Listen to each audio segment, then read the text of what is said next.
Hello दोस्तों, नमस्कार। मैं हिमांशु वर्मा आप सभी का स्वागत करता हूं आपके अपने यूट्यूब चैनल शिवाजी एजुकेशन पर। तो पिछली क्लासों में आपने बहुत सारी जानकारी ली है। वो केमिस्ट्री के 3 चैप्टर आपके हो गए ऑलमोस्ट। आज केमिस्ट्री का लास्ट चैप्टर है।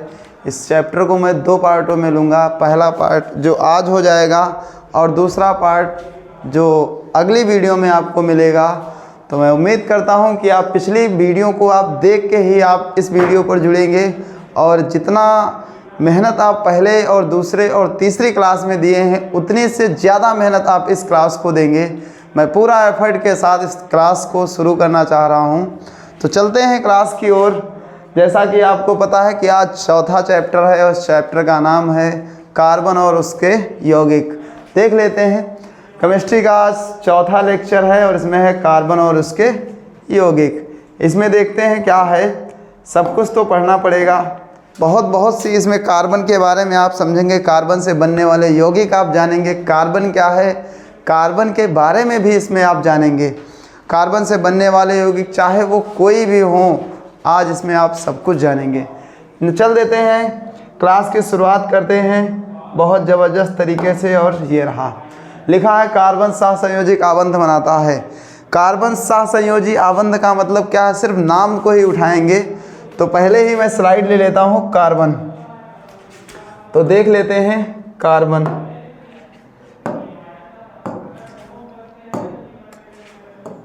कार्बन सभी लोग जानते होंगे। कार्बन इसको हम परमाणु लिखते हैं सी से, यानी कि C6 क्या है, इसका परमाणु क्रमांक है। सभी जानते होंगे परमाणु क्रमांक है C6 इसका परमाणु क्रमांक है। इसमें आप जानेंगे जब कार्बन का परमाणु क्रमांक 6 होगा तो इसको जो हम इलेक्ट्रॉनिक विन्यास आपने पढ़ा होगा। इलेक्ट्रॉनिक विन्यास कक्षा 9 में आपने पढ़ा होगा।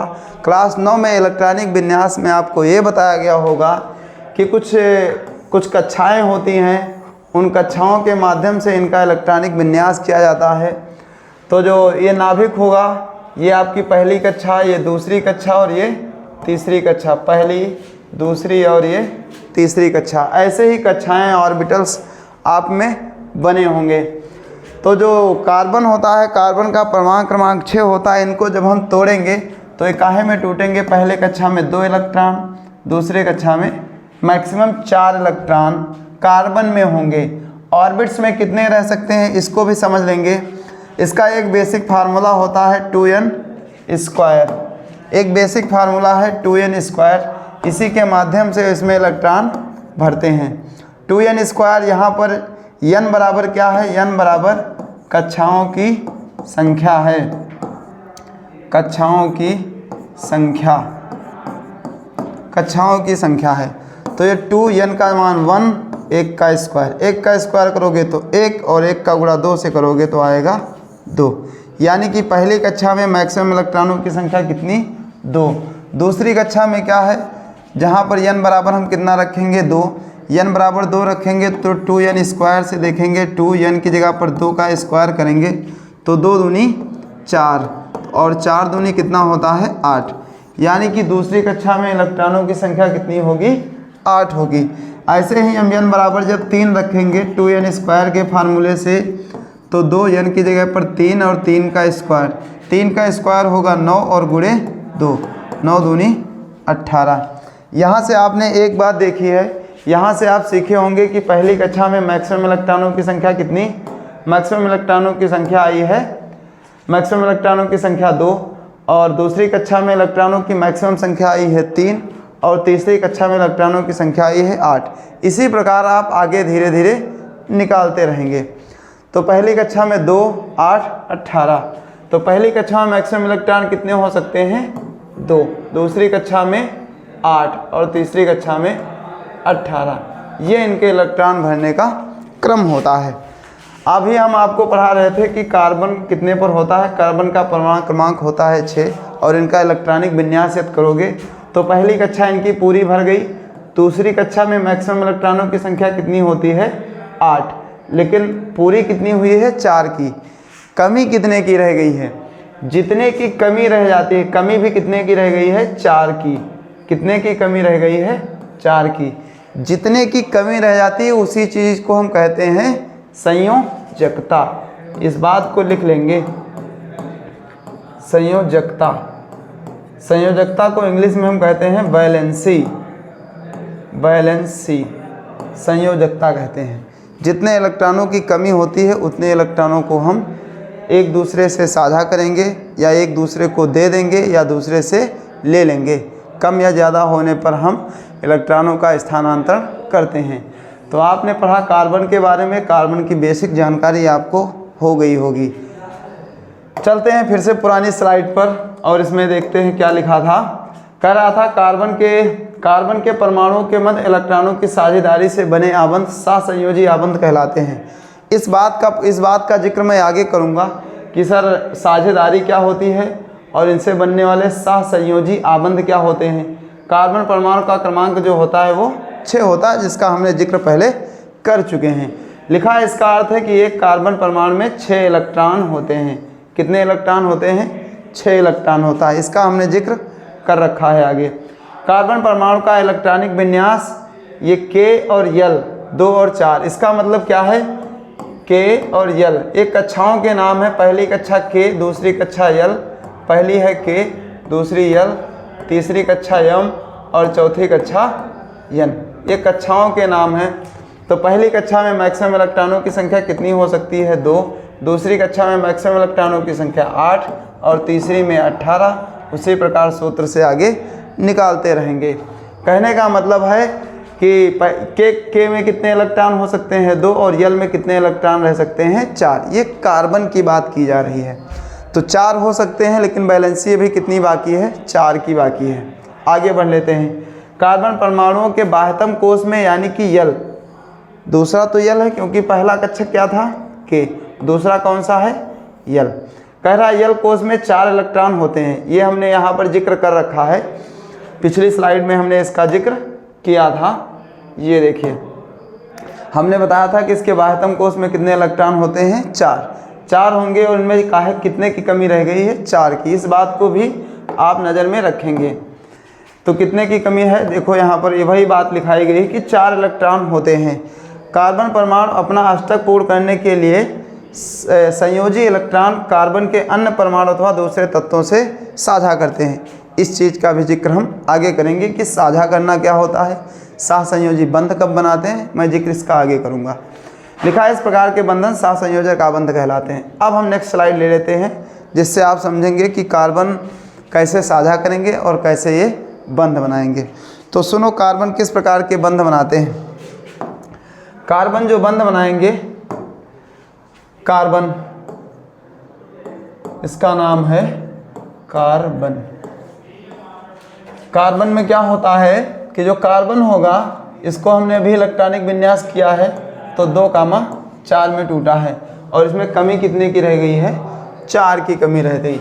दूसरे कक्षक में, इस कक्षक में मैक्सिमम इलेक्ट्रॉन कितने रहेंगे? मैक्सिमम इलेक्ट्रॉन रहेंगे 8, लेकिन वर्तमान में कितने हैं? प्रेजेंट टाइम में है 4, लेकिन कमी कितने की रह गई है? 4 की कमी रह गई है। यानी कि ये 4 किसी से साझा ही करेंगे। ये बात तो आपको कन्फर्म हो गई होगी कि ये 4 इलेक्ट्रॉन का साझा ही करेंगे। तो देख लेते हैं कि वो 4 इलेक्ट्रॉन कहाँ से लाएंगे।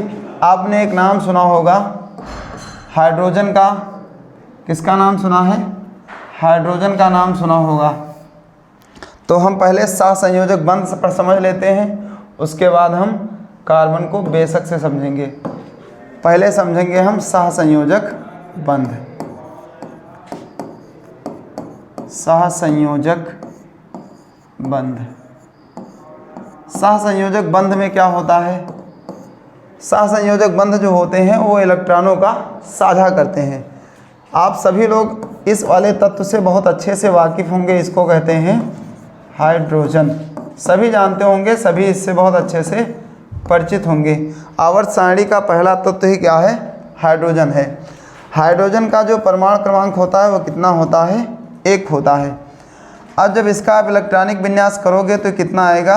1, क्योंकि परमाणु क्रमांक 1 ही होता है। पहली कक्षा में कितने इलेक्ट्रॉन होते हैं? मैक्सिमम होते हैं 2। कितने होते हैं? मैक्सिमम होते हैं 2। अब मैक्सिमम होते हैं 2, लेकिन कक्षक में इलेक्ट्रॉन कितने हैं? 1। तो कमी कितने की रह गई सर? 1 की कमी रह गई है। कितने की कमी रह गई है? 1 की कमी। 1 की कमी को पूरा करने के लिए इसको हम किसी से सहायता लेंगे, किसी से मदद करेंगे। तो वो हम मदद लेना सिखाते हैं। हाइड्रोजन के पास 1 है, दूसरे हाइड्रोजन के पास भी कितने होगा? 1 ही होगा। इसको थोड़ा चेंज कर लेते हैं, इसको दूसरा हाइड्रोजन बना देते हैं, ग्रीन। ये वाला मान लेते हैं दूसरा कोई हाइड्रोजन है। ठीक, 2 हाइड्रोजन है। साझा करने का मतलब क्या है? पहला यदि अष्टक पूरा करना हो, पहले कक्षक पूरे करने हो तो कैसे पूरे करेंगे? तो जो ये वाला हाइड्रोजन होगा वो इसका 1 इलेक्ट्रॉन ले लेगा। इसके पास भी कितने हो गए? इसके पास भी हो गए सर 2, यानी कि इस वाले हाइड्रोजन का कक्षक पूरा हो गया। अब बात करते हैं अगले वाले कक्षक की। ये वाला हाइड्रोजन 1 था, दे दिया। अब इस हाइड्रोजन के पास तो कुछ नहीं बचा। अब इस हाइड्रोजन, ये जो हाइड्रोजन है इस वाले हाइड्रोजन से क्या कर लेगा? साझा कर लेगा। दोनों के पास ना इसका कुछ गया ना इसका कुछ गया। ज़रूरत पड़ने पर दोनों साथ में खड़े हुए। कहने का मतलब ये है कि इसने भी अपना कुछ नहीं दिया, इसने भी अपना कुछ नहीं दिया। जब इसको ज़रूरत थी तब ये खड़ा हो गया, और जब इसकी ज़रूरत थी तब ये खड़ा हो गया। अब इलेक्ट्रॉनों की जब साझेदारी हो जाए तो इलेक्ट्रॉनों की साझेदारी को ही हम क्या कहते हैं? इलेक्ट्रॉनों की साझेदारी को हम क्या कहेंगे? को हम संयोजकता कहेंगे। क्या कहेंगे? संयोजकता, सहसंयोजक बंध। ये साझेदारी कैसी है? ये साझेदारी सहसंयोजक बंध है। क्या है? सहसंयोजक बंध।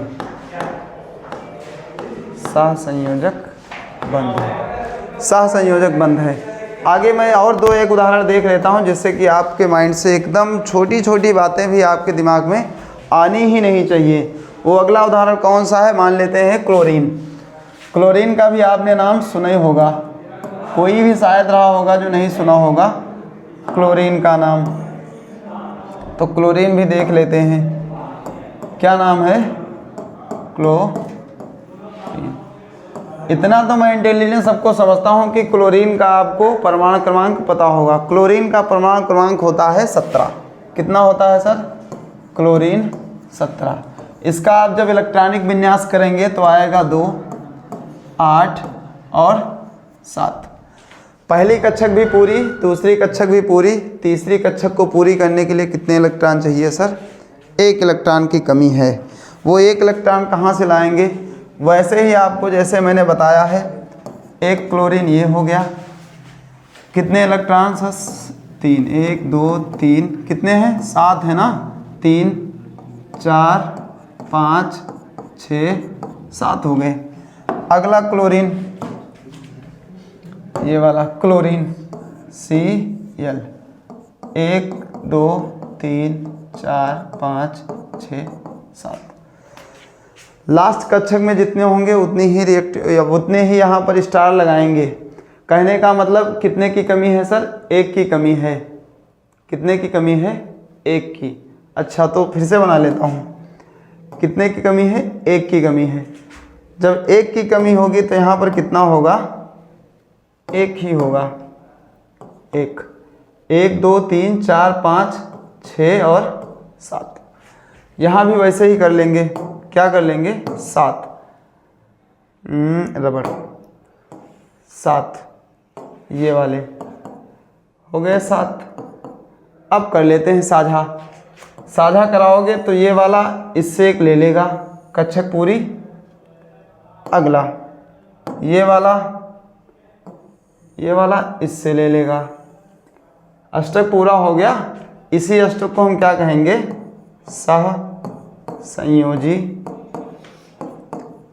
सहसंयोजी बंध।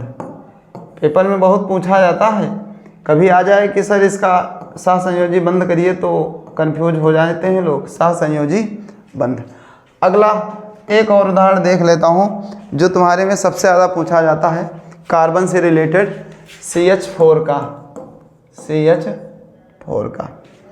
तो कार्बन की वैलेंसी सभी जानते हैं कितनी होती है, कार्बन की वैलेंसी होती है 4। तो कार्बन वैलेंसी 4, तो 1 2 3 4। H कितने हैं 4, तो हाइड्रोजन हम कितने लेंगे, हाइड्रोजन लेंगे 4। एक हाइड्रोजन, ये सर दूसरा हाइड्रोजन, ये तीसरा हाइड्रोजन और ये चौथा हाइड्रोजन। सबके पास एक एक वैलेंसी होती है, एक एक ही होती है। इनको जब हम करेंगे तो कैसे करेंगे वो समझ लेते हैं। हाइड्रोजन को कितने चाहिए सर, 2 चाहिए, कक्षक पूरा हुआ। इस हाइड्रोजन के भी कितने चाहिए, 2 चाहिए, कक्षक पूरा हुआ। इस हाइड्रोजन को कितने चाहिए, 2 ही चाहिए, क्योंकि हाइड्रोजन को कक्षक पूर्ण करने के लिए 2 ही चाहिए। ये लास्ट वाला बच गया तो इसको भी कितने चाहिए, 2 चाहिए। हाइड्रोजन के सारे पूरे हो गए, बचा तो कार्बन। कार्बन के पास जो था वो तो दूसरे को उधार में दे दिया, कार्बन के पास तो कुछ बचा नहीं। जब कार्बन के पास कुछ ना बचे तो उसका भी एक फर्ज बनता है कि जब दूसरे की मुसीबत में वो खड़ा हुआ है तो उसकी मुसीबत में भी दूसरों को खड़ा होना पड़ेगा। जैसे आप लोगों की मुसीबत कभी पड़ी होगी तो आप लोगों के मुसीबत में जब कोई खड़ा हुआ होगा तो आप लोग भी उसकी मुसीबत में खड़े हुए होंगे। जो आपका साथ नहीं देता है तो आप उसका भी साथ नहीं देते होंगे। क्लास में एक बेंच पर बैठते होंगे, सबके दैनिक जीवन की जो आप लोग कर रहे हैं सब उसी की घटनाएं हैं। आप लोग बेंच पर बैठते होंगे, तो जब बेंच पर आप बैठते होंगे तो जो आज आपको बेंच पर बिठाया नहीं होगा, कल आप एक पहले पहुंच जाते होंगे, आप सीट पर बैठ जाते होंगे, तो क्या उसको बिठाते होंगे, नहीं बिठाते होंगे। तो यदि आप किसी को बिठाएंगे तो आपको भी कोई बिठाएगा। वैसे ही जब क्लोरीन ने हाइड्रोजन को दे दिया है अपना एक इलेक्ट्रॉन, तो ये क्लोरीन जो है वो सबसे उम्मीद रखेगा कि हमको भी एक एक इलेक्ट्रॉन देंगे। तो उम्मीद पर खरे उतरना काम है इनका, खरे उतर भी रहे हैं। ये बन गया, क्लोरीन ने भी साझा कर लिया और हाइड्रोजन ने भी साझा कर लिया। इसी साझे को हम क्या कहेंगे, सहसंयोजक, सहसंयोजक बंध, सहसंयोजक बंध। अब मैं पुराने पॉइंटों पर फिर से चलता हूँ कि जो पॉइंट हमने कहा था इसकी चर्चा बाद में करूँगा, तो वो चर्चाएं अब हो गई सारी। कहाँ कौन कौन सी बताया था, ये बताया था कार्बन परमाणु अपना अष्टक पूर्ण करने के लिए अपने संयोजी इलेक्ट्रॉन कार्बन के अन्य अथवा दूसरे तत्वों के परमाणु के साथ साझा कर लेते हैं। तो अब आपको ये पॉइंट कन्फर्म हो गया होगा कि ये साझा कैसे करते हैं। लिखा इस प्रकार के बंध को सहसंयोजी बंध कहते हैं। अब ये बात तुमको पूर्णतः कन्फर्म हो गई होगी कि ये सहसंयोजी बंध जो सर ने बताया था कि आगे स्लाइड में चर्चा करेंगे, वो हमने सारी चर्चाएं यहाँ पर हमने कर दी हैं उनको। अब जो है, अब आप आगे पढ़ेंगे कार्बन के कुछ अपरूप होते हैं, कार्बन के कुछ गुण होते हैं, उनको देख लेंगे। कार्बन के क्या क्या गुण होते हैं, लिखा कार्बन के अपरूप एवं उनके गुण। यदि कोई तत्व विभिन्न भौतिक अवस्थाओं में पाया जाता है तो उनके कुछ अपरूप होते हैं। जैसे कार्बन होता क्या है, कार्बन जो हमारे ज़मीन में जो अवशेष दबे होते हैं, जो ज़मीन से खतरनाक पदार्थ या हम यूँ कह लें कार्बनिक पदार्थ जो निकाला जाता है उसे हम क्या कहते हैं, कार्बन। और ये कार्बन कई क्वालिटी का हो सकता है। वो अच्छा कार्बन होगा, जैसे आपने कार्बन SST में पढ़ा होगा कि सर कार्बन 4 प्रकार के होते हैं, सबसे अच्छा एंथ्रासाइड, ऐसे ही एंथ्रासाइड, बिटुमिनस, पीट और लिग्नाइट, ये 4 होते हैं। ऐसे ही कार्बन जिसमें सबसे अच्छा क्वालिटी का कार्बन एंथ्रासाइड और सबसे निम्न क्वालिटी का कार्बन वो क्या होगा, पीट क्वालिटी का, पीट उसका नाम है। तो सबसे जो उच्च क्वालिटी का कार्बन होगा उसमें कार्बन की मात्रा अधिक होगी, वो जलने पर अधिक धुआं करेगा। इस चीज़ को भी नोटिस करेंगे आगे। इसमें हम पढ़ लेते हैं कार्बन के प्रमुख 3 अपरूपों का जिक्र किया गया है। वो 3 अपरूप का मतलब जो कार्बन जैसे ही दिखते हों, कार्बन जैसा ही बिहेवियर करते हों, सब कुछ कार्बन, वही 3 अपरूप हैं। अपरूप क्या होते हैं, तो अपरूप, पहला अपरूप है हीरा। हीरे से आप सभी वाकिफ़ होंगे, हीरा तो जानते होंगे, चमकदार था, तो आप पिक्चरों और मूवियों और रील्स में बहुत सारे देखते होंगे। हीरे की खान देखते होंगे, हीरे के व्यापारियों को, व्यापारी में के बारे में सुनते होंगे। उसी हीरे का मैं जिक्र कर रहा हूँ। हीरा जो है रंगहीन होता है, पारदर्शी होता है, अत्यधिक कठोर होता है। दुनिया की सबसे कठोर चीज़ क्या होती है? हीरा होती है। और सबसे चमक भी ज़्यादा किस में होती है? चमक भी सबसे ज़्यादा हीरे में होती है। बट ये होता क्या है? कार्बन का अपरूप होता है। कह रहा है ये उच्च अपवर्तनांक का गुण रखता। उच्च अपवर्तनांक का मतलब है इसके अपवर्तन जो है बहुत उच्च होते हैं। कहने का मतलब इसमें से कोई प्रकाश की किरण यदि गुजार दी जाएगी तो वो पता ही नहीं कितना चमकेगा, इसलिए इसका अपवर्तनांक उच्च होता है। यदि आपने फिजिक्स में पढ़ा होगा कि प्रकाश हीरा क्यों चमकता है, जिसमें आप लिखते होंगे प्रकाश का रीजन कि हाँ सर प्रकाश में जाके अपवर्तित हो जाता है, जो अलग अलग सतहों से टकराता है और ये वही जो पूर्ण आंतरिक परावर्तन के नियम के कारण हीरा चमकने लगता है। ये सब आप लोगों ने पढ़ा होगा, तो मैं ये उम्मीद करता हूँ कि ये सब आप पढ़े हैं। कह रहा अत्यधिक चमकीला होता है, जिसका मैंने जिक्र आगे कर रखा है कि अत्यधिक चमकीला होता है। इसकी आकृति उपलब्ध पदार्थों के एक आकृति जैसे देखा होगा हीरे की आकृति सर ऐसे ऐसे आप लोगों ने देखी होगी सर, थोड़ी थोड़ी ऐसे आकृति हीरे की होती है। मार्केट में देखा होगा हीरा, या मूवियों में देखा होगा तो ऐसे ही हीरा दिखाए होंगे, वही वैसी आकृति का हीरा। वैसे कोई ज़रूरी नहीं कि वो सेब एक ही हो, बट हीरा होना चाहिए। कहते हैं कोयले की खान से भी हीरा निकलता है, तो आप लोग भी कोयले की खान में ही हैं। जो बोर्ड में अच्छा करके निकलेगा वो हीरे निकलेगा। तो कोयले की खान से हीरा निकालना, और कोयले के आगे आप समझ सकते हैं कि कोयले के आगे हीरे की क्या वैल्यू है, हीरा क्या है। तो आप भी अभी कोयले के माहौल में हैं। जब आप पढ़ेंगे बढ़ेंगे तब आप निखर के आएंगे और उस वक्त आप हीरा होंगे। वही हीरे का जिक्र हो रहा है। लिखा है परंतु इनका गलनांक ऊष्मीय चालकता इनकी अधिक होती है। इनका गलनांक और ऊष्मीय चालकता, गलनांक का मतलब क्या है कि ये गलते नहीं है। इनका गलनांक और ऊष्मीय चालकता, ऊष्मीय का मतलब ये गर्म भी नहीं होते हैं, ऊष्मीय चालकता अधिक होती है, चालकता मैक्सिमम होती है। ये बात आप सब जानते होंगे, इसमें जरसों कोई जिक्र करने वाली बात नहीं है। अगला जो इनका अपरूप होता है ग्रेफाइट, उसका जिक्र हुआ वहाँ। ग्रेफाइट लिखा यह काले भूरे रंग का अपारदर्शी पदार्थ होता है।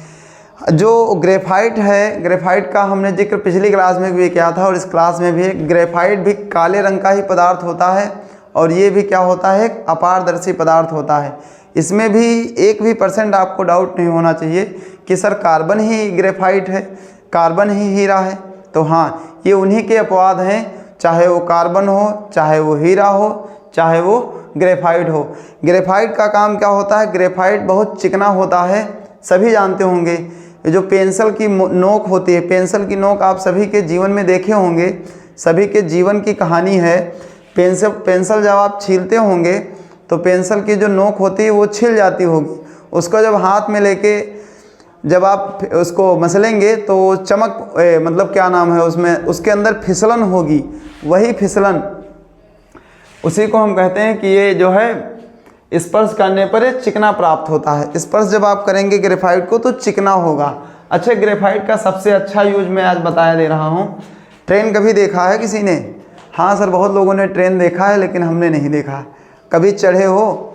ट्रेन चढ़ने से नहीं है, ट्रेन देखा है तो उनकी जो पहिया होती हैं, पहिए में ग्रीस तो लगाई नहीं जा सकती क्योंकि वो इतना कवर्ड होता है एरिया, और ट्रेन तो उसका काम ही रोज़ चलने का है।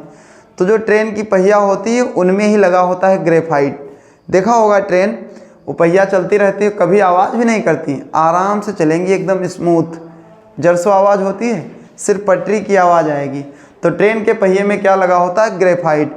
ग्रेफाइट बहुत चिकना होता है जिसके कारण कभी आवाज़ नहीं आती, कोई टेंशन नहीं। कभी देखें कि आज पहिया ने आवाज़ की है ट्रेन की, उसमें तो जाने नहीं मिलता कि पहिया चल भी रही है, ट्रेन रुकी भी है। तो ग्रेफाइट का सबसे अच्छा यूज है ट्रेन के पहिए में, ट्रेन के पहिए में। शायद आप लोगों को ये बात पता नहीं होगी, आज मैंने बता दिया। ग्रेफाइट लिखा है सर्वाधिक स्थायी अपरूप है। स्थायी का मतलब कि ये बदलता नहीं है, ये हमेशा कार्बन के ही साथ रहता है, तो ये स्थायी अपरूप है। अगला जो अपरूप है फुलेरिन्स। फुलेरिन्स का विशेष जिक्र नहीं है, ज़्यादा इम्पोर्टेंट भी नहीं, लेकिन ये ग्रेफाइट और हीरा वेरी मोस्ट इम्पॉर्टेंट की श्रेणी में इसको रखेंगे। फ्लोरेंस जो होता है वो एक वॉलीबॉल या फुटबॉल आप देखे होंगे दैनिक जीवन में, खेले भी होंगे, तो जो फुटबॉल और वॉलीबॉल देखे होंगे उसके आकार का होता है, इसके कण एक दूसरे से जुड़े होते हैं। कार्बन 60 का नाम ये क्या लिखा है भैया, बकमिंस्टर फ्लोरेंस, पता ही नहीं क्या लिखा है, लिखा है या बाकी बॉल नहीं वॉलीबॉल होता है, चलो हम सही कर देते हैं, वॉलीबॉल जैसा होता है, इसकी संरचना जो है वो वॉलीबॉल या फुटबॉल जैसी होती है।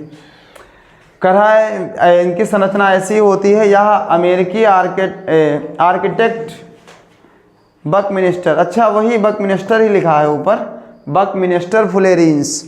बकमिंस्टर एक वैज्ञानिक का नाम है भाई, अमेरिकी वैज्ञानिक होंगे वो, फ्लोरेंस द्वारा डिजाइन किया गया था।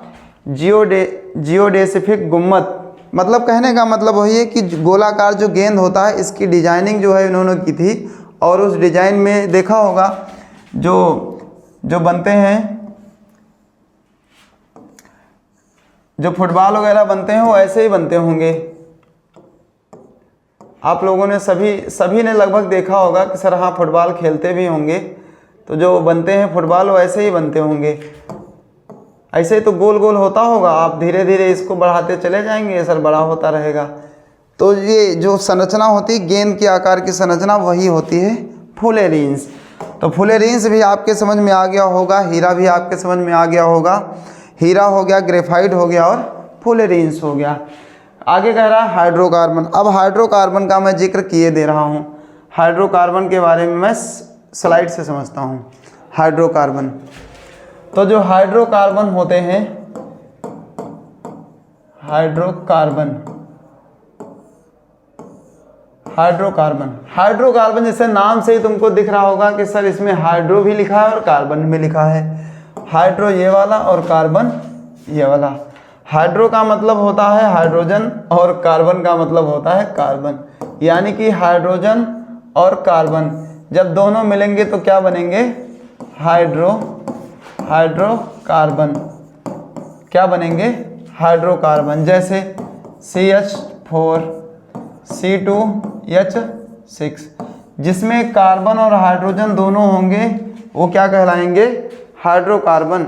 इतना सा डाउट है किसी को इस चीज़ में, इतना सा डाउट नहीं है कि इसमें हाइड्रोजन और कार्बन दोनों होंगे तो सब क्या कहलाएंगे, वो कहलाएंगे हाइड्रोकार्बन। अब मैं आगे की बात पर जिक्र कर लेता हूँ। हाइड्रोकार्बन पर क्या था, हाइड्रोकार्बन देख लेते हैं। लिखा है कार्बन और हाइड्रोजन द्वारा बने हुए कार्बनिक यौगिक हाइड्रोकार्बन कहलाते हैं। मैंने पिछली स्लाइड में ये बात समझा चुके हैं आपको। एल्केन को हम कहते हैं संतृप्त हाइड्रोकार्बन की श्रेणी में रखते हैं एल्केन को। संतृप्त हाइड्रोकार्बन क्या है इसका भी जिक्र कर लेता हूँ। संतृप्त हाइड्रोकार्बन, देखो संतृप्त हाइड्रोकार्बन।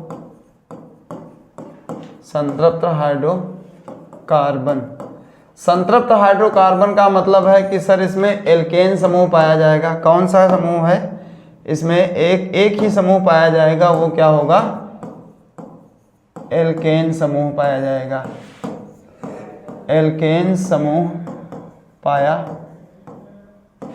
जाएगा या पाया जाता है, एल्केन समूह पाया जाता है। इसका जो सामान्य सूत्र होता है ये सबके दिमाग में होना चाहिए, एक एक कॉपी पर नोट होना चाहिए कि इसका जो सामान्य सूत्र होता है 50 बार तुमको ऑब्जेक्टिव पेपर में देखने को मिलेगा कि एल्केन का सामान्य सूत्र क्या होता है। एल्केन का सामान्य सूत्र होता है CnH2n+2।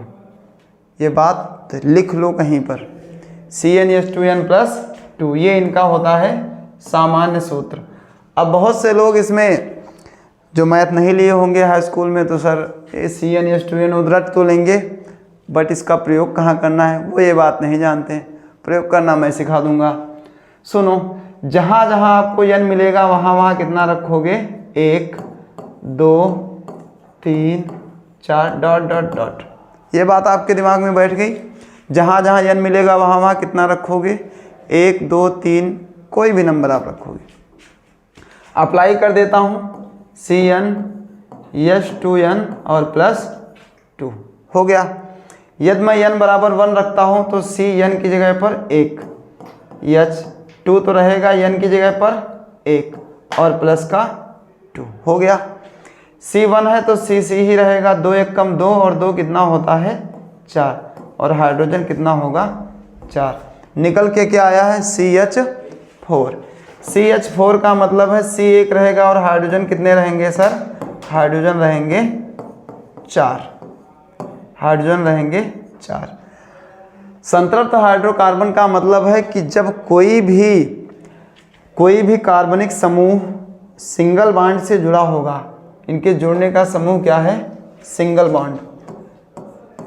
ये जो बॉन्ड हम ये वाला जो खींच रहे हैं डंडा, इसे हम कहेंगे बॉन्ड।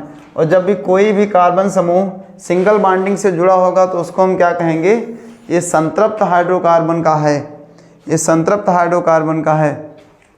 आगे पढ़ते हैं, आगे पढ़ लेते हैं। संतृप्त हो गया, अब पढ़ते हैं, स्लाइड पर चलते हैं, आपको बात समझाते हैं कि संतृप्त क्या था।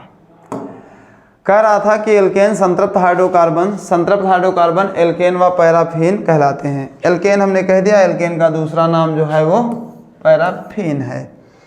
फिर लिखा है इसमें सभी कार्बन परमाणु परस्पर एकल बंध के द्वारा जुड़े रहते हैं। इसका सामान्य सूत्र देखो, यह टाइपिस्ट महोदय ने लिखा है, इसीलिए हम पहले इसका जिक्र कर चुके थे सूत्र का। चलो इसको हम ब्लैक कर देता हूँ, कितना अच्छा लग रहा है ब्लैक करने से। टाइपिस्ट की गलती मिल जाती है तो आराम मिलता है, वो इतनी मेहनत करता है और एक गलती में पा जाऊँ तो अच्छा लगता है। सुनो यहाँ पर क्या होगा, सूत्र का जिक्र कर दिया है तो CnH2n और +2, ये सूत्र होता है। इसका नामकरण अनुलग्न एन प्रयुक्त किया जाता है। इस चीज़ का हमने जिक्र नहीं किया तो उसी स्लाइड पर मैं तुमको लेके चल रहा हूँ, जो स्लाइड आपको अभी हमने इसका जिक्र किया है, ये वाला। कह रहा है इनमें जो अनुलग्न होता है, अनुलग्न भी यहाँ पर आप समझ लें कि अनुलग्न क्या होते हैं और पूर्वलग्न क्या होते हैं। कहाँ लिख दूँ, इधर लिख देता हूँ कि जो अनुलग्न होते हैं, अनुलग्न हमेशा लगते हैं पीछे, और जो पूर्वलग्न होते हैं, पूर्वलग्न लगते हैं आगे। कभी कंफ्यूज हो जाओ कि सर हम आगे पीछे नहीं जान पाएंगे, तो पी का मतलब होता है पहले, क्या होता है पहले। तो पी का मतलब पहले और आगे और पहले में जरसों अंतर है, जरसों अंतर नहीं। तो जो पूर्वलग्न यानी कि पहले लगेंगे तो पूर्वलग्न, और जो अनुलग्न बचे वो जो बचे उनको पीछे भेजना। देखो यहाँ पर कार्बन है, आपको IPSC अभी पढ़ाई नहीं गई है, बट आप इतना तो समझदार होंगे कि सर यदि कोई बात लिख दें तो आप उसको 100% मानेंगे। IPSC आपको आगे पढ़ाई जाएगी, लेकिन थोड़ा थोड़ा आपको ज्ञान होना चाहिए कि अनुलग्न और पूर्वलग्न क्या है। अनुलग्न का मतलब है पीछे और पूर्वलग्न का मतलब है पहले। ये लगता है हमेशा पीछे। तो ये कार्बन है, एक कार्बन के लिए हम हमेशा यूज़ करते हैं, कार्बन 1 के लिए हम यूज़ करते हैं मेथ का, ये आप सभी जानते होंगे। यदि कार्बन 2 हैं तो एथ का, एथ, और 3 है तो प्रोप का, ये आप सभी जानते होंगे। तो यहाँ पर कार्बन की संख्या कितनी है सर, 1 ही है, 1 कार्बन की संख्या है, तो ये हो गया सर मेथ। और इसमें ऑलरेडी तुमको बताया जा चुका है कि अनुलग्न जो है इसमें लगता है, क्या लगता है एन, तो इसमें अनुलग्न हम लगा देते हैं एन। अब हिंदी के सर ने इतना आपको पढ़ाया होगा कि मेथ और एन को जोड़ेंगे तो क्या बनेगा सर, बनेगा मेथेन। आपने एक टास्क को पूरा कर लिया है, मेथेन आप बना चुके हैं। एक उदाहरण और समझाता हूँ कि यदि हम अब की बार n बराबर ले लेता हूँ 3, n बराबर कितना ले लेता हूँ 3, यदि n बराबर 3 लूँगा तो CnH2n और +2 से n की जगह पर 3, H2n की जगह पर 3 और प्लस का 2, तो C हो जाएगा 3, H रहेगा ही रहेगा, 2 3 6 और 2 8, यानी कि C होंगे 3 और हाइड्रोजन कितने होंगे 8। तो मैं कार्बन बना लेता हूँ 3, 1 2 3, हाइड्रोजन भी बना लेता हूँ। हाइड्रोजन कितने होंगे सर? 8। 1 2 3 4 5 6 7 और 8। ये क्या है सर? ये है हाइड्रोजन। क्या है? हाइड्रोजन। और एल्केन में आपको यही बताया गया है कि प्रत्येक कार्बन काहे से जुड़ा होगा? सिंगल बॉन्ड से जुड़ा होगा। हमने 3 कार्बन के लिए आपको बताया है कि इसका नाम क्या लिखेंगे। 3 कार्बन के लिए हम लिखते हैं प्रोप। क्या लिखते हैं? प्रोप। और अनुलग्न आपको बताया गया है, जो पीछे लगते हैं वो क्या लगते हैं? एन। तो हिंदी वाले सर का थोड़ा नाम लेते हैं प्रोपेन। अब आप हल्का सा प्रो हो गए होंगे इस काम में कि सर अब मैं रख लूँगा, अब केमिस्ट्री पढ़ने की ज़रूरत नहीं है, अब हम C4 रख लूँगा, C8 रख लूँगा, आराम से रख के चेक कर सकते हैं। बस ये याद रखना कि कार्बन और कार्बन के मध्य सिंगल बॉन्ड होना चाहिए, क्योंकि अभी आप पढ़ रहे हैं एल्केन। आगे पढ़ा देता हूँ। आगे क्या पढ़ाता हूँ कि एल्काइन के बारे में पढ़ा दूँ। ये देखिए, वो आता है असंतृप्त हाइड्रोकार्बन में। संतृप्त हाइड्रोकार्बन आप समझ गए कि संतृप्त हाइड्रोकार्बन में क्या होता है। अब पढ़ते हैं असंतृप्त हाइड्रोकार्बन। असंतृप्त हाइड्रोकार्बन में होता है कि जो कार्बन और कार्बन के मध्य डबल बॉन्ड और कार्बन के मध्य ट्रिपल बॉन्ड का इसमें जिक्र किया जाता है। वो डबल बॉन्ड और ट्रिपल बॉन्ड कौन कौन से हैं उनको भी हम समझ लेते हैं। लिखा है असंतृप्त हाइड्रोकार्बन वह हाइड्रोकार्बन होते हैं जिनमें 2 कार्बन परमाणुओं के मध्य कम से कम 1 बॉन्ड, 2 बॉन्ड व त्रिबंध। एक बॉन्ड कम से कम हाँ हो सकता है, 2 बॉन्ड और त्रिबंध। 2 बॉन्ड और त्रिबंध पर ही फोकस होगा इस बार, क्योंकि 1 बॉन्ड हम आगे पढ़ के चले आए हैं। होता है संतृप्त हाइड्रोकार्बन कहलाते हैं। असंतृप्त हाइड्रोकार्बन कहलाते हैं। अब मैं जिक्र कर लेता हूँ एल्कीन का। नई स्लाइड ले लेता हूँ और एल्कीन के बारे में समझ लेता हूँ। एल्कीन क्या होते हैं? देख लो सर, एल्कीन क्या होते हैं। एल्कीन में क्या होता है कि कार्बन और कार्बन, इनका जो सामान्य सूत्र पहले मैं लिख देता हूँ जिससे कि आप भूलें ना। और जितने मैं सामान्य सूत्र अभी लिखूँ ये आपको याद होने चाहिए या नोट्स पर लिखते जाना चाहिए। सामान्य सूत्र, जो एल्कीन का सामान्य सूत्र होता है CnH2n। क्या होता है? CnH2n। यहाँ पर भी हम n बराबर कितना रखेंगे? n बराबर 1 2 3 और कितना रखेंगे? 4 डॉट डॉट डॉट चलता रहेगा। रख लेता हूँ मैं n बराबर, अब की बार मैं रख लेता हूँ n बराबर 2 नहीं 3 ले लेता हूँ। 3 n बराबर 3। सूत्र में रख लेता हूँ CnH2n। n की जगह पर 3 H2 गुणे 3 यानी कि C3H कितना? 3 दूनी 6, यानी कि C होंगे 3 और H कितने होंगे? 6। तो बनाता हूँ फिर संरचना, देख ले कैसे बनती है। C कितने होंगे? 3। तो 1 2 और 3 कितने हो गए? C 3। H कितने हैं? 2। H है 6। तो 1 2 3 4 5 6। सर पता नहीं कहाँ बना रहे हैं। इनको डबल बॉन्ड से जोड़ो। कौन कौन से बॉन्ड से? डबल बॉन्ड से। डबल बॉन्ड से जोड़ो। डबल बॉन्ड से जोड़ोगे। अब कार्बन की हम बैलेंसी चेक कर लेते हैं एक बार। कार्बन की बैलेंसी, यहाँ पर कार्बन हाइड्रोजन जोड़ो जरा।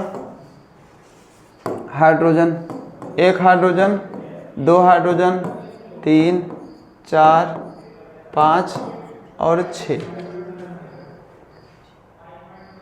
ये हो जाएगा 4 1 2 3 4 1 2 3 4। नहीं, कुछ गड़बड़ हो रहा है, चेक करते हैं। यहाँ एक बॉन्ड जो है उसको मैं इरेज कर रहा हूँ, ये वाला 3 और 1 हाइड्रोजन यहाँ पर लगेगा C, ये हाइड्रोजन, और एक जो है बॉन्ड 1 2 3 4 5 6, इस वाले को हटा के यहाँ ऐड कर दो हाइड्रोजन, और यहाँ एक 3 और 3 6, इस वाले को भी हटा दो। 3 और 3 6, 1 2 3 4। अब हो गया सर, अभी भी नहीं बैलेंसी हुई है, क्वेश्चन में कुछ गड़बड़ है।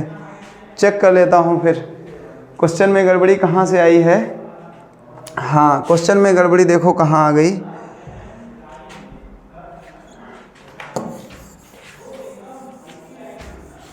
हल्का सा मिस्टेक हो गया बनाने में। देखो कैसे, 1 कार्बन 2 कार्बन और 3 कार्बन, ऊपर कितने हाइड्रोजन, 1 हाइड्रोजन, एक ये और 1 हाइड्रोजन यहाँ, हो गए सर इसके 4। अब इसके 4, यहाँ भी कितने सर, 1 और यहाँ पर 2 और यहाँ पर कितना, 4 इसके हो गए। अब इसके कितने रह गए, 1 हाइड्रोजन यहाँ और 1 हाइड्रोजन यहाँ, 2 4 6 हो गया। ऐसे बनाना है। हाइड्रोजन कितने, 3 और 3 6। सबकी बैलेंसी भी चेक कर लेना। हाइड्रोजन की बैलेंसी 1 है, कार्बन की बैलेंसी 4 है, इसमें भी 4 है और इसमें भी 4 है। तो कार्बन की बैलेंसी भी पूरी और हाइड्रोजन की बैलेंसी भी पूरी। ऐसे आप बना लेंगे कि जो एल्कीन जो डिपार्टमेंट के होंगे तो आप एल्कीन भी बना लेंगे। अब सुनो, इसका नाम क्या होगा। नाम में क्या होता है, आप कार्बन को ही गिनेंगे। नाम में क्या करेंगे, कार्बन को गिनेंगे। कार्बन में जब गिनेंगे तो 1 2 और 3, कितने कार्बन, 3 कार्बन के लिए, 3 कार्बन के लिए हम लिखते हैं प्रोप। क्या लिखते हैं, प्रोप। और एक अनुलग्न आपको बताया गया होगा इसमें, अभी आगे बताया जाएगा कि इसमें जो अनुलग्न लगता है वो ईन लगता है, ईन। तो इसका जो सामान्य नाम हो जाएगा वो हो जाएगा प्रोपीन। कोई टेंशन नहीं, प्रोपीन। आगे ऐसे ही आप पढ़ते रहेंगे, आप C बराबर या N बराबर आप उसका मान बढ़ाते रहेंगे और संरचना को ध्यान में रखते आप आगे बढ़ते रहेंगे। पेन गिर गया। संरचना को ध्यान में रख के आगे बढ़ते रहेंगे। आगे जो है एल्काइन के बारे में आप देख लें। एल्काइन लिखा है C2H4 CnH2n। हाँ, वो 2 रखोगे तो 4 आएगा, कोई दिक्कत नहीं। एल्काइन में क्या होता है, वह हाइड्रोकार्बन जिनमें कार्बन कार्बन के मध्य, कार्बन का मध्य त्रिबंध हों। ये अच्छा क्वेश्चन है। त्रिबंध हों, उपस्थित हों, होता है, एल्काइन कहलाते हैं। इनका सामान्य सूत्र CnH2n-2। इसको भी चेक कर लेते हैं, CnH2n-2। देखो एल्काइन के बारे में, तो जो एल्काइन होंगे,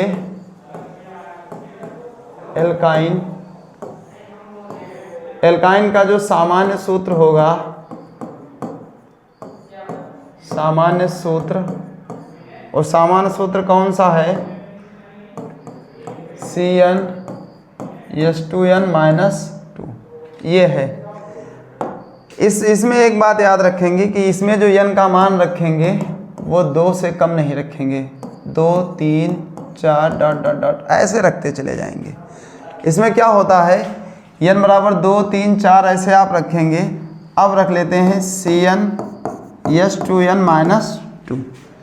n की जगह पर रखेंगे 2, h की जगह पर रखेंगे 2 × 2 और -2, यानी कि C2, 2 दूनी 4 में से 2 गया तो H2, यानी कि C2 और H2। C कितने होंगे, 2। इनके मध्य बॉन्डिंग कौन सी होगी, 3 बॉन्डिंग। हाइड्रोजन कहाँ पर, यहाँ पर, और एक हाइड्रोजन यहाँ पर। सबके अष्टक पूरे, 4 कार्बन ये और 4 कार्बन ये, हाइड्रोजन भी पूरा। कहने का मतलब इसका नाम क्या होगा, तो इसमें जो अनुलग्न लगेगा वो अनुलग्न क्या नाम है, अनुलग्न वो जो अनुलग्न होगा, अनुलग्न, उसका नाम होगा आयन। क्या नाम होगा? आयन। और जो पूर्व लग्न होंगे, सॉरी पूर्व लग्न तो हमेशा जानते ही हैं, सब कहाँ लगते हैं? आगे लगते हैं। सुनो, कार्बन कितने हैं? 2, और 2 कार्बन के लिए क्या लिखा जाता है? एथ। क्या लिखा जाता है? एथ। और साथ में क्या जुड़ेगा? आयन। तो क्या हो जाएगा? एथाइन। क्या हो जाएगा? एथाइन ही लिख गया। क्या हो जाएगा? एथाइन।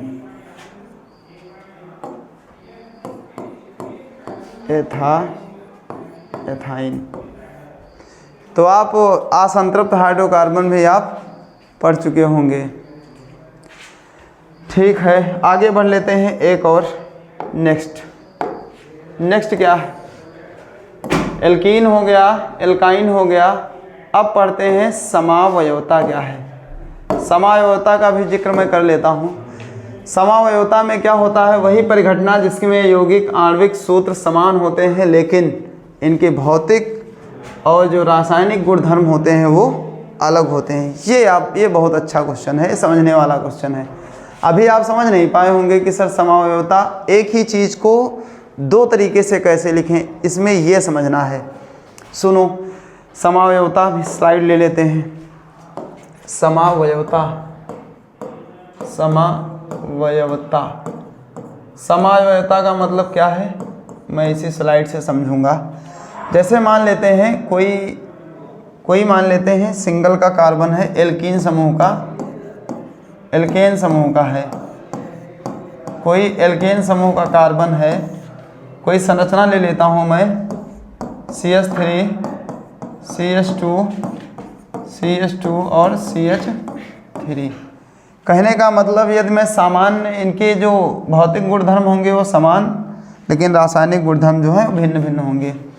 इसको हम कैसे लिख सकते हैं? C कितने हैं सर? 4 हैं। 1 2 3 और 4।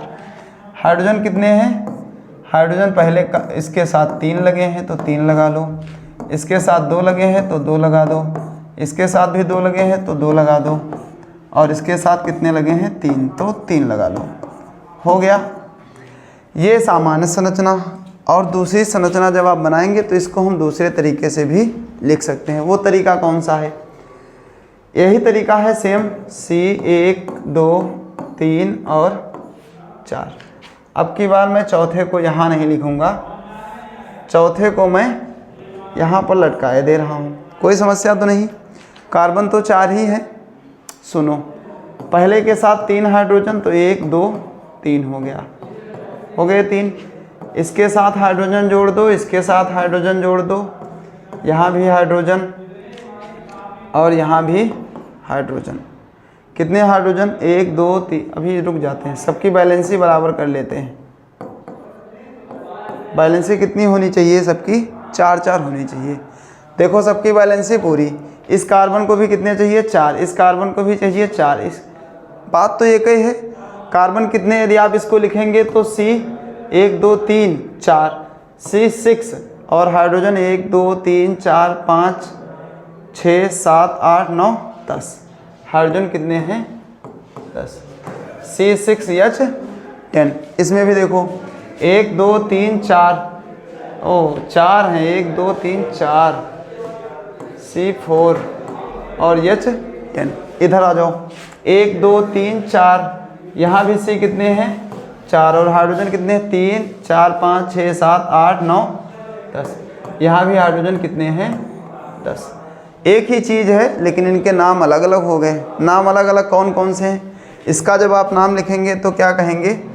मेथ, एथ, प्रोप और ब्यूट। तो ये हो जाएगा ब्यूटेन। हो गया ब्यूटेन। इसका जब आप नाम लिखेंगे तो क्या हो जाएगा? मेथ, एथ, प्रोप। तो प्रोप तो आप लिखोगे प्रोप, ठीक। और ये जो नीचे लटका है इसको हम क्या कहेंगे? मेथिल। क्या कहते हैं? मेथिल। क्या कहेंगे? मेथिल। इसको कहेंगे मेथिल। सब सिंगल बॉन्ड से जुड़े हैं तो हम प्रोपेन कहेंगे, सभी सिंगल बॉन्ड से जुड़े हैं तो हो जाएगा मेथिल प्रोपेन। ये बात भी आप समझ गए होंगे। तो इनका देखो संरचना सूत्र सेम, संरचना सूत्र बिल्कुल अलग है, ये संरचना सूत्र अलग है, ये संरचना सूत्र अलग है। और जो समावयवता है वो यही बताती है कि इनके रासायनिक गुणधर्म जो है वो बिल्कुल अलग होंगे, भौतिक गुणधर्म बिल्कुल अलग होंगे, बट इनका जो नाम होगा वो एकदम एक समान होगा, जो एकदम सही होगा। अब आप एल्कीन जान गए, समावयवता जान गए, अब देख लेते हैं सजातीय श्रेणी। सजातीय श्रेणी क्या है? सजातीय श्रेणी में क्या होता है कि जब कार्बनिक यौगिक का सामान्य सूत्र व क्रियात्मक समूह, वही बात है जो अभी आपने पढ़ा है समावयवता में, इसी से रिलेट करती है सजातीय श्रेणी। कहते हैं बढ़ते हुए क्रम में व्यवस्थित किया जाता है तो एक श्रेणी का निर्माण होता है जिसे हम सजातीय श्रेणी कहते हैं। एक सजातीय श्रेणी प्रत्येक यौगिक के एक दूसरे का सजात होते हैं। इनके उदाहरण में एल्केन आता है। एल्केन का सामान्य सूत्र CnH2n+2 और इस वो जो एग्जाम्पल होगा वो होगा CH4, इसको हम कहेंगे मेथेन। सभी आप लोगों ने पढ़ा ये है C2H6, C2H6 मतलब एथेन, C3H8 प्रोपेन, वैसे ही C4H10 ब्यूटेन। ऐसे ही बहुत सारे उदाहरण आपने अभी हमारे माध्यम से आपको जानकारी मिल चुकी है। तो आप सजातीय श्रेणी भी जान गए हैं। आगे बढ़ते हैं। आगे जो बचा है वो बचा है कार्बनिक यौगिकों के रासायनिक गुणधर्म। कार्बनिक यौगिकों के जो रासायनिक गुणधर्म होते हैं कि ये रसायन से अभिक्रिया करके क्या करेंगे, इस चीज़ का भी जिक्र हम कर लेते हैं। तो कार्बनिक यौगिकों के रासायनिक गुणधर्म में पहला है ईंधन। तो देख लेते हैं ईंधन किस प्रकार व्यवहार करता है। तो वह पदार्थ जो जलने पर प्रकाश एवं ऊष्मा उत्पन्न करते हैं वो ईंधन कहलाते हैं। ये सबके पास पड़ोस की बात है, सभी जानते हैं कि वह पदार्थ जिनको हम जलाएंगे तो जो चीज़ जलाओगे तो उससे प्रकाश निकलेगा और ऊष्मा भी निकलेगी। अभी ठंडी का सीज़न आ रहा है, बहुत सारी लकड़ियाँ आप जलाएंगे, जलाने पर कुछ प्रकाश होगा और उससे कुछ टेम्परेचर निकलेगा, उससे कुछ ऊष्मा निकलेगी, और जब ये ऊष्मा निकलती है तो इसे हम कहते हैं कि प्रकाश और ऊष्मा उत्पन्न हो रही है। तो प्रकाश और ऊष्मा जब उत्पन्न होगी तो चीज़ें वो क्या होंगी, ईंधन होंगी।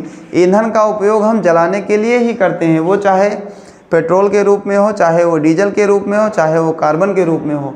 तो यहाँ हम बेसिक जानकारी कार्बन की ही ले रहे हैं, तो ये कार्बन के रूप में ही है। कह रहा जैसे कार्बन, हाइड्रोकार्बन, ऐसे ईंधन जो पौधे एवं जंतुओं के जीवाश्म के लंबे समय तक दबे हैं। कहने का मतलब है कि ज़मीन के अंदर जो पौधे और जो जीवाश्म दब जाते हैं बहुत लंबे समय तक, लाखों करोड़ों साल तक ज़मीन में दबे रहते हैं, तो वो कार्बन का रूप ले लेते हैं। उसी कार्बन में जो बहुत गहरी चट्टानों में, बहुत गहरी चट्टानों के नीचे दब जाते हैं, जो गहरी चट्टानों के नीचे दबेंगे वो हीरा बन के निकलते हैं, और जो नॉर्मल अवशेष दब जाते हैं 2-4-10 साल बाद निकाले जाते हैं तो वो कार्बन का रूप ले लेते हैं। तो कार्बन का ही अपरूप एक हीरा है। ज़मीन में जितने ज़्यादा देर तक कोई चीज़ दबी रहेगी वो उतने ज़्यादा शुद्ध, चाहे वो हीरा हो, चाहे हमने फुलेरीन से बताया है, चाहे वो ग्रेफाइट हो, यही सब पदार्थ ज़मीन के नीचे दबे अवशेषों से ही प्राप्त होते हैं या जीवाश्मों से बनते हैं। लिखा प्रागैतिहासिक काल में धरती में चट्टानों की परतों के नीचे दबे गए थे, उनके विघटन से बनते हैं। ये बात हमने आपको जिक्र में रख चुके हैं। ये बात हम आपको पहले ही बता चुके हैं कि जो पृथ्वी के नीचे जो जीवाश्म, पेड़ पौधे या कोई भी चीज़, मिट्टी जो भी ज़मीन के नीचे दब जाती है, कई सालों बाद जब आप उसको बाहर निकालते हैं तब वो क्या है, एक कार्बन का रूप ले लेती है या एक जीवाश्म का रूप ले लेती है। तो यहाँ तक आपको कोई समस्या नहीं होगी। अगली हेडिंग है ज्वाला। ज्वाला में क्या होता है, यह वह स्थान है जहाँ ईंधन के जलाने के समय गैसीय पदार्थों का दहन होता है, उसे ज्वाला कहते हैं। अब ये भी आप जानते होंगे कि सर जब हम कोई चीज़ जलाते हैं तो उसमें से आग की लपटें निकलती हैं, उसी लपट को ही हम क्या कहते हैं, ज्वाला कहते हैं। वो वही इसमें बताया गया कि वह स्थान जहाँ से ईंधन जलने के समय गैसीय पदार्थ का मतलब ऑक्सीजन की उपस्थिति में ही जलेगी, बिना ऑक्सीजन के कोई भी ईंधन नहीं जल सकता। तो लिखा है गैसीय अवस्था में दहन होता है। ऑक्सीजन की मात्रा व ईंधन में दहन के आधार पर ही ज्वाला को 2 भागों में बांटा गया है। ज्वाला कुछ नीली और अदीप्त ज्वाला होती है और कुछ पीली और अदीप्त ज्वाला होती है। नीली अदीप्त ज्वाला होंगी वो संतृप्त हाइड्रोकार्बन जो होंगे उसमें निकलेगी नीली। ये अभी ये पॉइंट दिमाग से निकला है। संतृप्त हाइड्रोकार्बन जो होंगे, संतृप्त हाइड्रोकार्बन उससे निकलती है नीली ज्वाला, और पीली जो निकलेगी वो होंगे असंतृप्त हाइड्रोकार्बन।